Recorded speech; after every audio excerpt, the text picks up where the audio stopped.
Si je devais donner un intro pour ce podcast, je dirais on est passé d'un extrême à l'autre dans cette compétition européenne cette semaine. On va analyser et décortiquer les matchs pour les clubs français. Bonsoir à tous les enfants, c'est Foot à Vision. On va faire le bilan des demi-finales allées de nos clubs français. Comme d'habitude, on s'abonne, on like, on active la cloche et on commence par la Ligue des Champions. On attendait ce match, certains vous diront que les défenses sont catastrophiques, d'autres vous diront c'est le match de l'année, de la décennie, voire même de l'histoire. Beaucoup d'exagération des deux côtés, mais les deux ont forcément raison. Voire même ils ont raison. Le PSG a affronté Bayern de Munich au parc. Auparavant, ils se sont affrontés en phase de groupe sur le score de 1-0 dans ce parc-là par les victoires des Bavarois. Les deux équipes ont progressé au niveau de leur jeu, que ce soit Luis Enrique et Vincent Kompany. On a un entraîneur espagnol qui applique sa philosophie depuis 3 ans en mettant le collectif en premier. Et depuis 3 ans, les résultats sont là. 3 demi-finales consécutives, une Ligue des Champions effectuée, un titre mondial. On a un entraîneur belge qui arrive au Bayern car il parle allemand. Lui, c'était ça son seul défaut de base. Et pour moi, ce qui était intéressant, c'est il y a du nouveauté dans le Bayern, ce qui est très rare. Et surtout pour déjà il est belge, il est étranger. Et les entraîneurs étrangers réussissent rarement au Bayern. Le seul entraîneur Bayern qui a réussi, c'est Pep Guardiola, mais il a fait que 3 demi-finales consécutives et 3 Bundesliga consécutifs. Il n'a pas fait grand-chose sur le plan européen. Mais d'un point de vue bavarois. Mais le Bayern n'avait pas le choix, vu les entraîneurs précédents qui n'ont pas laissé le temps de bâtir. Mais Vincent Kompany a réussi en 2 ans, ce que Julian Nagelsmann et même Thomasson n'a pas réussi à le faire.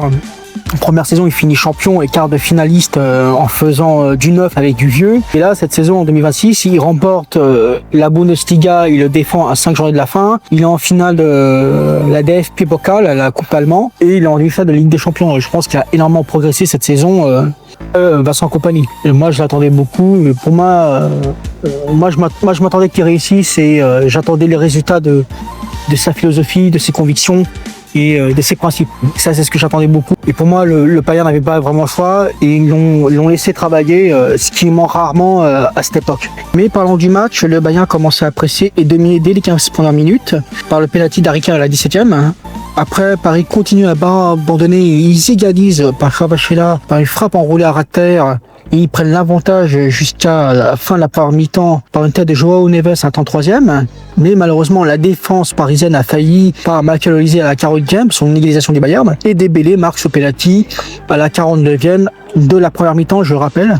Et 3-2 à la mi-temps, un match extrêmement rare. Mais moi, je ne m'attendais pas à un match extraordinaire comme ça. Après, un match où on ne se repose pas.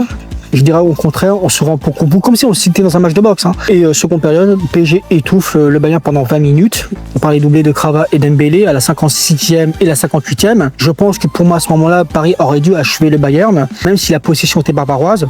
Le Bayern remonte petit à petit par l'excellent Luis Diaz, recrue énorme du Bayern à la 68e, et Upamecano à la 65e, et qui aurait pu avoir un doublé à la 70e, mais le but est refusé pour hors-jeu.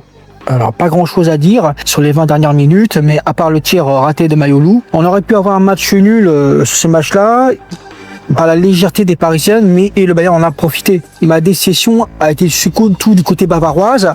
Tu t'es pris 8 buts en 2 matchs, d'où le 4 points en Bundesliga. Pour moi, les Parisiens ont dû humilier Bayern et la défense est une passoire complète. Je pense que le Bayern a compris par le changement de Warren Zaïre par Fabien Ruiz.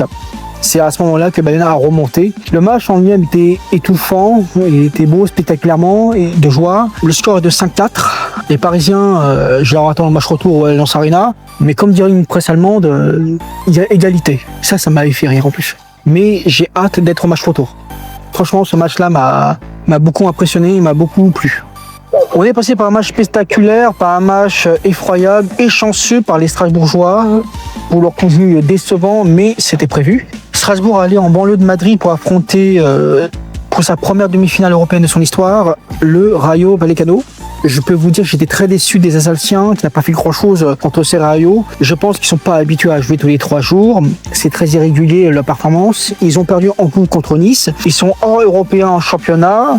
Ils ont fait un match avec une nervosité et d'où les résultats qu'ils ont en ce moment. On ne peut pas se permettre de ça et pourtant le Rayo Vallecano faisait un match basique en étant technique. C'est la base même des championnats des équipes de seconde zone de Liga. De toute façon, c'est les Espagnols qui pratiquent ceci. Ils auraient pu avoir un rouge en infériorité numérique des Alsaciens, mais je pense que le score aurait pu être alourdissant par les Strasbourgeois. Et vu le contenu du match, je dirais que c'est même très chanceux pour Strasbourg, par même, c'est un miracle. Ils jouent, de toute façon, en demi-finale retour, ils jouent leur saison. S'ils ne gagnent pas la Conférence League, leur saison magnifique jusqu'à maintenant est devenue sera un échec cuisant, surtout au point de vue et sur tous les fronts. J'irais très très mauvaise patte de Strasbourg. Offensivement, en cas de danger, ils subissent 3 grosses occasions sous copie arrêtée. Et le but d'Alemao, excusez-moi, à la 54e, la vache, j'ai jamais vu un but pourri, mais on peut pas se permettre cela. Moi, je dirais que c'était 2 équipes très faibles, pas un contenu horrible, mais miracle de Strasbourg. Je pense que les Assassins devront faire le bon choix, comme ils ont fait contre Mayence au match retour des quarts de finale. Voilà, cette vidéo est finie. Merci, ça m'a fait plaisir. Et on se revoit la semaine prochaine pour le match retour. Abonnez-vous, likez, partagez. Et